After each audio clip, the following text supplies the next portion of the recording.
Bienvenue dans cette nouvelle édition du Non-Stop Info. Sommaire, lancement des travaux pour la réforme de l'armée au Burkina Faso. La commission en charge de cette procédure a pris ses fonctions le 8 décembre dernier.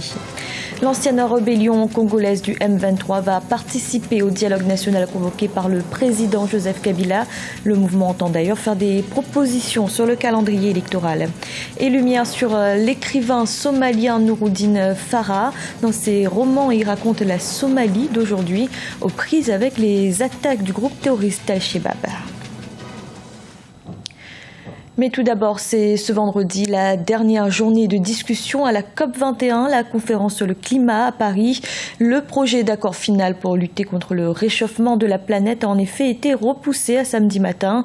Les négociations achoppent encore sur certains points sensibles, comme la répartition des efforts entre pays du Nord et du Sud, les financements et l'ambition globale des objectifs. En bref, au Burundi, 2 camps militaires ont été attaqués dans la nuit de ce jeudi à vendredi à Bujumbura, la capitale. Les assaillants ont été repoussés après plusieurs heures d'affrontements. Pour l'instant, aucun bilan de ces attaques n'a été communiqué. Au Burkina Faso, la réforme des forces armées se précise. La commission en charge de cette procédure a pris ses fonctions le 8 décembre dernier. Une réforme militaire avec en toile de fond la dépolitisation de l'institution. Idelette Mirabel-Bissou.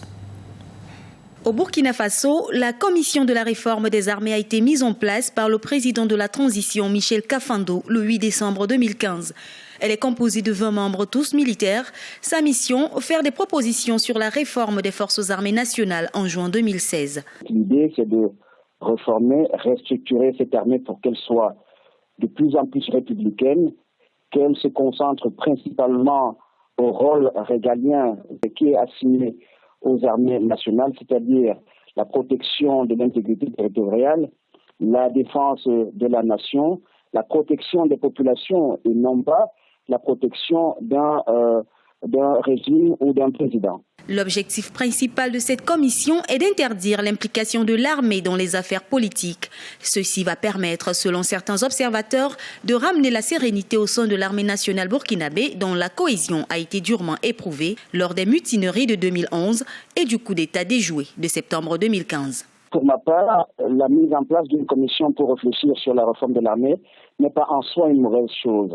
Simplement, la date qui a été décidée de mettre en place cette commission nous pose un problème par rapport à l'agenda politique actuel. On sait très bien que l'on est dans une situation de transition. Il faut être prudent. Il faut que l'actuel président prenne effectivement le pouvoir et qu'il forme le gouvernement, qu'il apprécie à juste titre la situation qui se présente.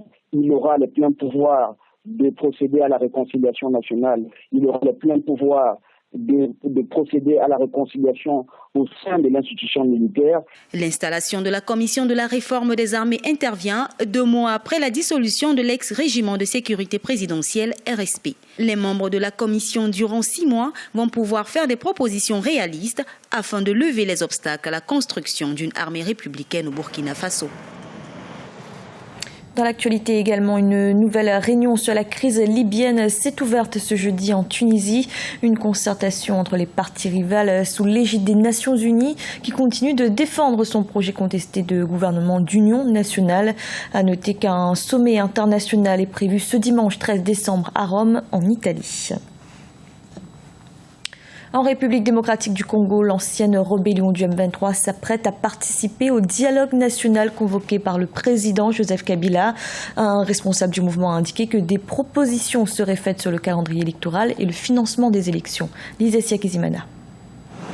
Le M23 s'apprête à participer au dialogue national convoqué par le président de la République démocratique du Congo. C'est elle, de l'ancien mouvement rebelle du 23 mars, dirigé par Jean-Marie Runiga, approuve la tenue du dialogue national et envisage d'y prendre part en tant que parti politique. Nous soutenons la tenue du dialogue national inclusif.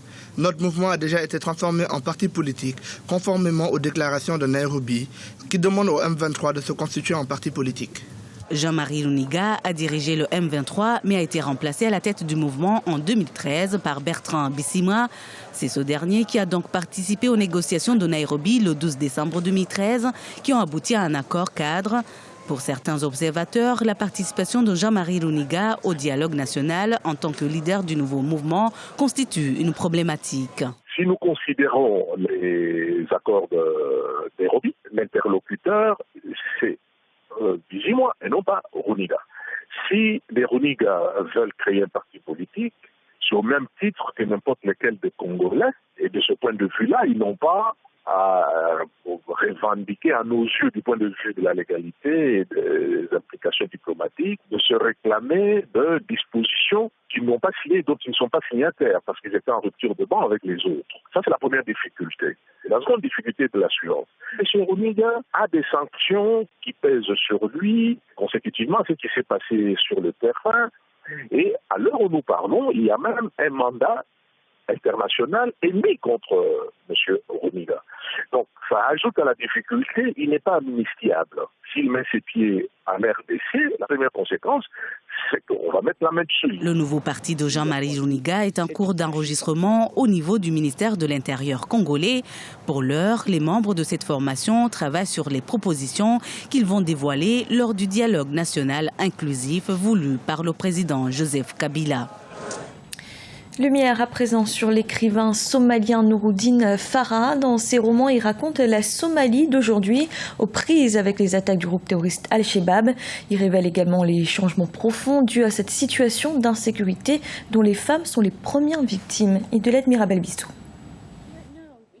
Romancier, Nouroudine Farah parle des effets dévastateurs des conflits dans son pays natal, la Somalie. Mogadiscio, la capitale, fait face à de fréquentes attaques du groupe islamiste Al-Shabaab. À travers ses œuvres, l'auteur rappelle la convoitise dont était l'objet sa ville natale, ceci grâce à sa particularité architecturale et à la douceur de son climat. Cette histoire est même la source d'inspiration de son dernier roman, Hiding in Plain Sight. Ce roman représente le passé séculaire de Mogadiscio lorsqu'elle était une des plus grandes villes cosmopolites en Afrique dans laquelle on pouvait vivre ensemble. Qu'est-ce qui se passe avec les Shabaab? Ils ont changé les habitudes des gens en installant le désarroi dans le pays. Nouroudine Farah fait partie des écrivains les plus connus et les plus prolifiques du continent. Il a vécu en exil pendant les 18 dernières années. Comme la plupart de ses romans, Hiding in Plain Sight met en scène des personnages somaliens. Ce livre révèle qu'une grande partie de la splendeur de Mogadiscio a disparu à cause de 2 décennies de conflits armés. Avant la guerre civile en Somalie, les hommes étaient choyés. Les femmes étaient plus fortes parce qu'elles étaient allées à l'école. Elles étaient instruites et étaient plus intelligentes que la majorité des hommes. C'est ce qui leur donne encore le courage de supporter les difficultés. À cause des attaques sporadiques d'Al-Shabaab, des millions de Somaliens ont été obligés de se réfugier dans les pays voisins. Après des années de combat, le pays a un gouvernement relativement stable. Mais l'émergence du groupe radical Al-Shabaab continue de menacer la paix et la sécurité nationale. C'était le journal de la rédaction. Merci de l'avoir suivi. Retrouvez dans un instant une nouvelle édition de l'information.